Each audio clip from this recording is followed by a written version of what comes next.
खूबसूरत चमकदार तलवार और हेडिंग है टीपू सुल्तान की तलवार और वुड्स स्टील। चित्र 11 में आप देख सकते हैं 18वीं सदी के अंत में टीपू की तलवार। टीपू सुल्तान की तलवार की मुठ पर कुरान की आयतें लिखी हुई हैं। मुठ अर्थात हत्था जिसे पकड़ा जाता है, जिनमें युद्ध में फतह के संदेश दिए गए हैं। गौर से देखिए कि शेर का सिर मुठ के निचले सिरे की तरफ है। आप देख सकते हैं, ये दिखाई दे रहा है। भारतीय इस्पात और लौह धातु कला की कहानी हम टीपू सुल्तान के एक मशहूर किस्से से शुरू करते हैं। ये वही टीपू सुल्तान हैं जिन्होंने 1799 तक मैसूर पर शासन किया और अंग्रेजों से 4 लड़ाइयाँ लड़ी और हाथ में तलवार लिए लड़ते लड़ते मारे गए थे। हालांकि हाल के दिनों में एक पता नहीं क्या विवाद है, कुछ ज़्यादा ही इनकी छवि, अब इसके बारे में ज़्यादा जानकारी मुझे भी नहीं है, लेकिन अलग टाइप की एक छवि बनाई गई है और इससे बहुत ज़्यादा बहस होता है कि टीपू सुल्तान ऐसा था वैसा था। पढ़ते हैं, शायद कुछ समझ में आए। टीपू की विश्वविख्यात तलवारें आज इंग्लैंड के संग्रहालयों की बहुमूल्य संपत्ति हैं। लेकिन क्या आप जानते हैं कि टीपू की तलवार इतनी खास क्यों थी?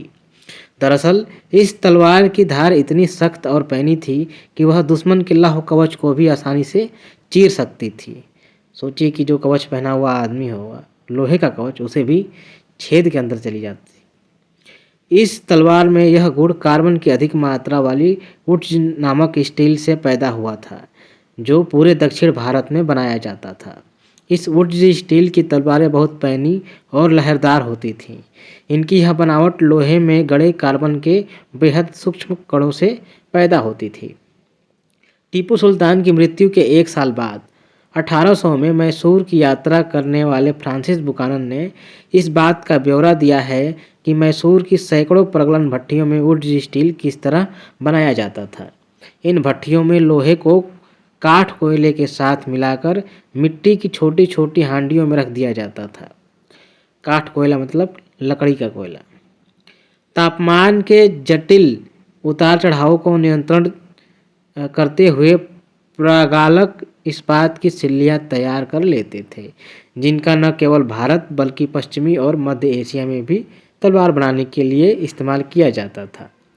वुड्स असल में कन्नड़ शब्द उक्कू, तेलुगु शब्द हुक्कू और तमिल व मलयालम शब्द उरुक्कू यानी स्टील का ही बिगड़ा हुआ अंग्रेजी रूप है। भारतीय वुड्स स्टील ने यूरोपीय वैज्ञानिकों को काफ़ी आकर्षित किया था। विश्वविख्यात वैज्ञानिक और बिजली व विद्युत चुंबकत्व का आविष्कार करने वाले माइकल फैराडे ने भारतीय वुड्स स्टील की विशेषताओं का 4 साल 1818 से 22 तक अध्ययन किया, परंतु दक्षिण भारत में इतनी प्रचलित वुड्स स्टील निर्माण प्रक्रिया 19वीं सदी के मध्य तक आते आते पूरी तरह लुप्त हो चुकी थी। क्या आप बता सकते हैं ऐसा क्यों हुआ होगा?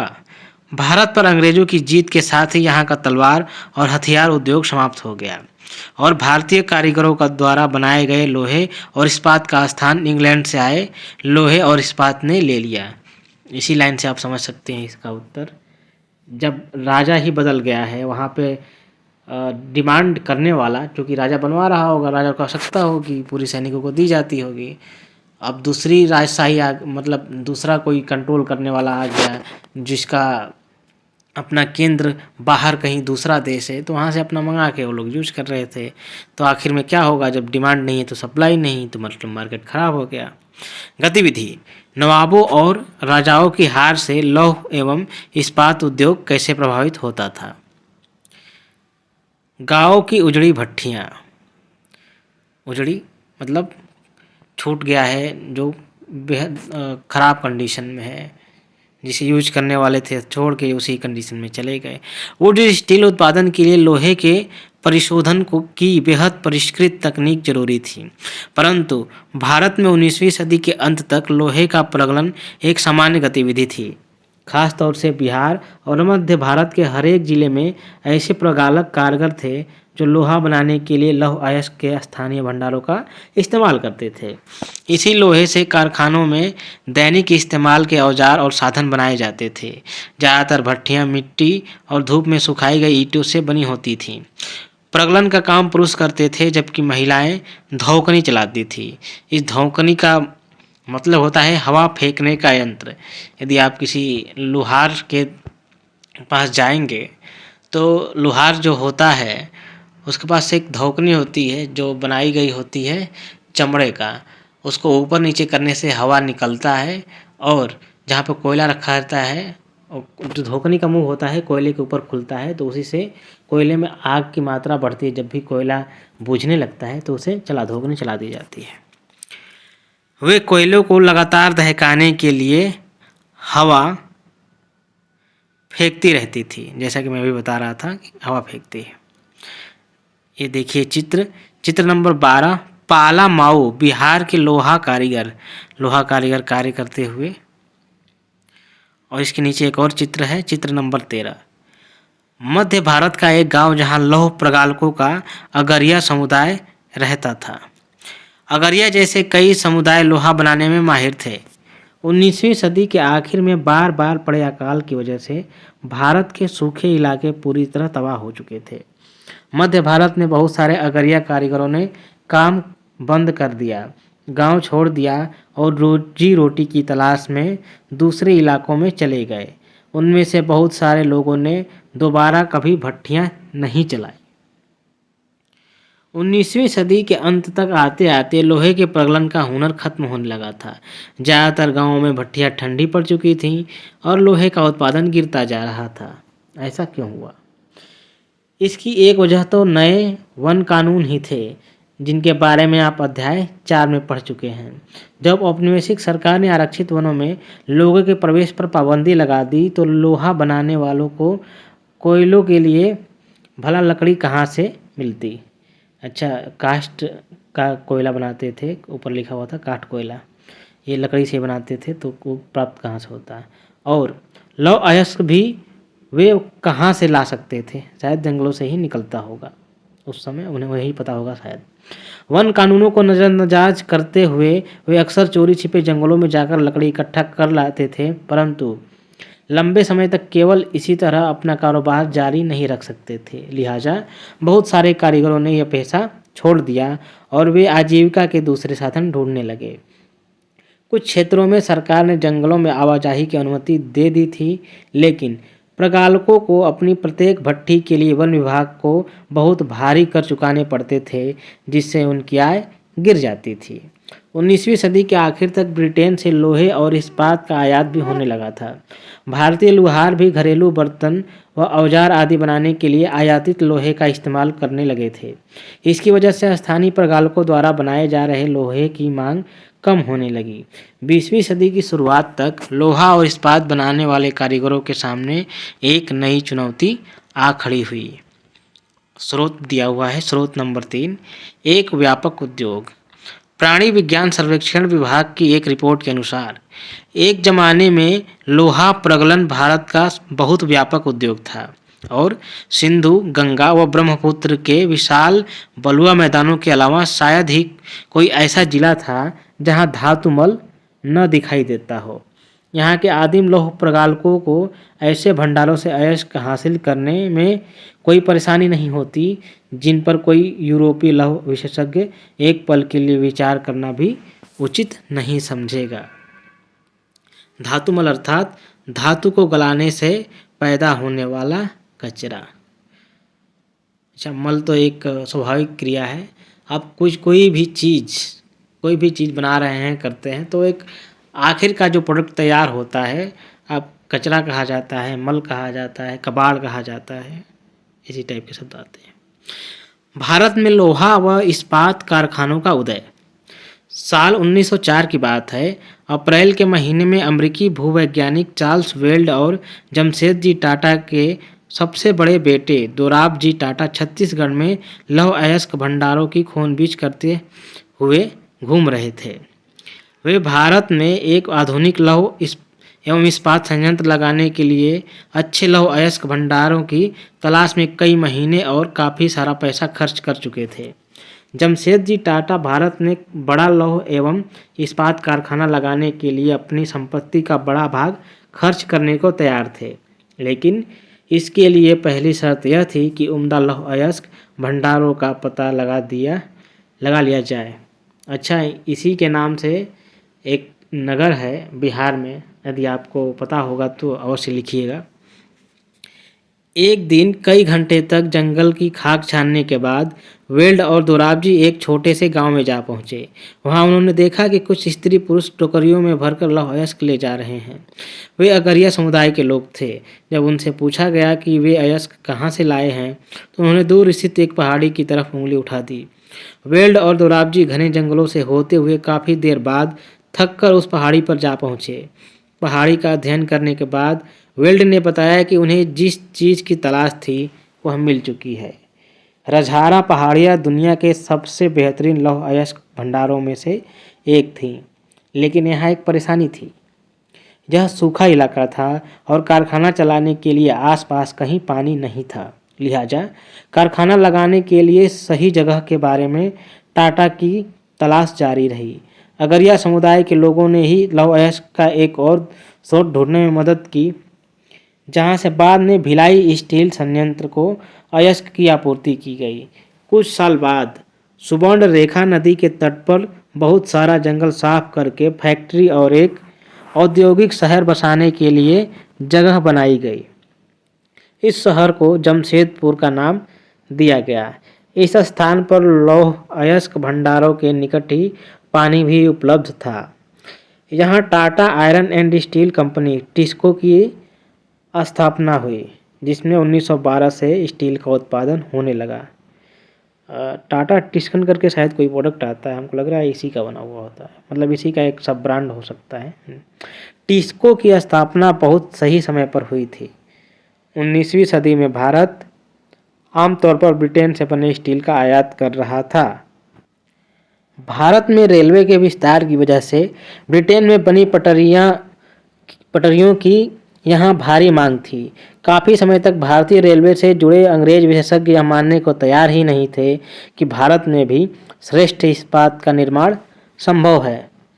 अब ये उनकी विचारधारा रही होगी या फिर एक लाभ कमाने का जरिया जो ब्रिटेन से मंगाते रहे होंगे। चित्र 14 सुवर्ण रेखा नदी के किनारे बनी Tata iron and steel factory 1940। अब तक टिस्को की स्थापना हुई, हालात बदलने लगे थे। 1914 में पहला विश्व युद्ध शुरू हुआ। ब्रिटेन में बनने वाले इस्पात को यूरोप में युद्ध संबंधी आवश्यकताओं को पूरा करने के लिए झोंक दिया गया। इस तरह भारत आने वाले ब्रिटिश स्टील की मात्रा में काफ़ी गिरावट आई और रेल की पटरियों के लिए भारतीय रेलवे टिस्को पर आश्रित हो गया। जब युद्ध लंबा खिंच गया तो टिस्को को युद्ध के लिए गोलों के खोल और रेलगाड़ियों के पहिए बनाने का काम भी सौंप दिया गया। 1919 तक स्थिति यह हो गई थी कि टिस्को में बनने वाले 90% इस्पात को औपनिवेशिक सरकार ही खरीद लेती थी। 1919 तक, अब 1912 में बना, मतलब इसी बीच में अब कंडीशंस बहुत बदल गए। जैसे जैसे समय बीता टिस्को समूचे ब्रिटिश साम्राज्य में इस्पात का सबसे बड़ा कारखाना बन चुका था। सूती कपड़े की तरह लोहे एवं इस्पात के मामले में भी औद्योगिक विस्तार तभी शुरू हुआ जब भारत में ब्रिटिश आयात गिरने लगा और भारतीय औद्योगिक वस्तुओं की मांग में इजाफा हुआ।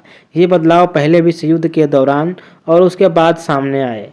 जैसे जैसे राष्ट्रीय आंदोलन विकसित हुआ, औद्योगिक वर्ग ताकतवर होता गया और सरकारी संरक्षण की मांग बुलंद होती गई। भारत पर अपना नियंत्रण बनाए रखने के लिए संघर्षरत ब्रिटिश सरकार को औपनिवेशिक शासन के आखिरी दशकों में इनमें से बहुत सारी मांगें माननी पड़ी। चित्र 15 युद्ध के आखिर में विस्तार।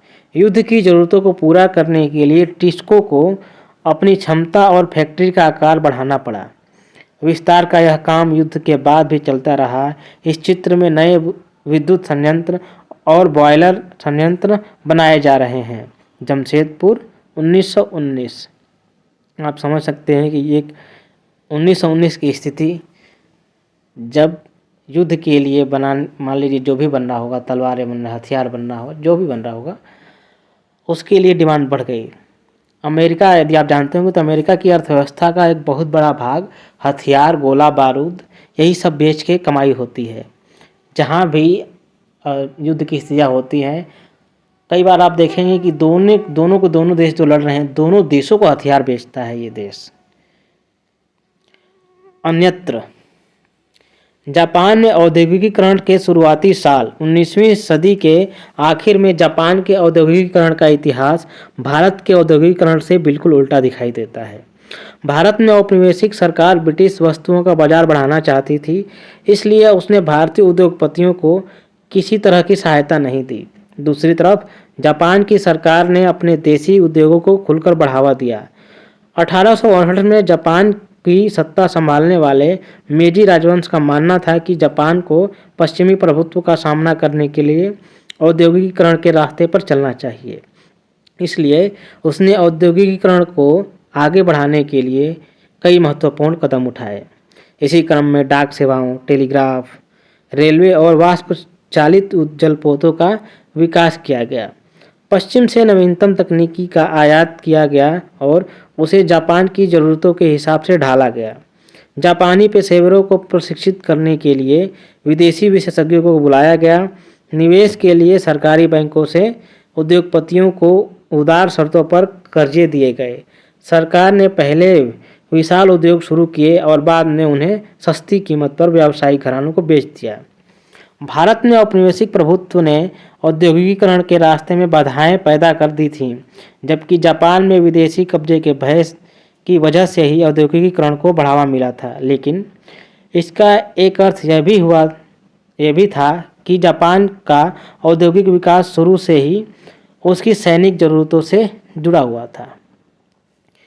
फिर से याद करें, यूरोप में किस तरह के कपड़ों की भारी मांग थी? जामदानी क्या है? बंडाना क्या है? अगरिया कौन होते हैं? आइए कल्पना करें कि आप 19वीं सदी के आखिर के भारतीय बुनकर हैं। भारतीय फैक्ट्रियों में बने कपड़े बाजार में छाए हुए हैं। ऐसी स्थिति में आप अपनी ज़िंदगी में क्या बदलाव लाएंगे? रिक्त स्थान भरें। अंग्रेजी का सिंट शब्द हिंदी के शब्द से निकला है। टीपू की तलवार किस स्टील से बनी थी? भारत का कपड़ा निर्यात किस सदी में गिरने लगा? आइए विचार करें, विभिन्न कपड़ों के नाम से उनके इतिहासों के बारे में क्या पता चलता है। अगला, इंग्लैंड के ऊन और रेशम उत्पादकों ने 18वीं सदी की शुरुआत में भारत से आयात होने वाले कपड़े का विरोध क्यों किया था? ब्रिटेन में कपास उद्योग के विकास से भारत के कपड़ा उत्पादकों पर किस तरह के प्रभाव पड़े? 19वीं सदी में भारतीय लौह प्रगलक उद्योग का पतन क्यों हुआ? और अगला है, भारतीय वस्त्रोद्योग को अपने शुरुआती सालों में किन समस्याओं से जूझना पड़ा? पहले महायुद्ध के दौरान अपना स्टील उत्पादन बढ़ाने में टिस्को को किस बात से मदद मिली? आइए करके देखें। आखिरी सेगमेंट होता है ये।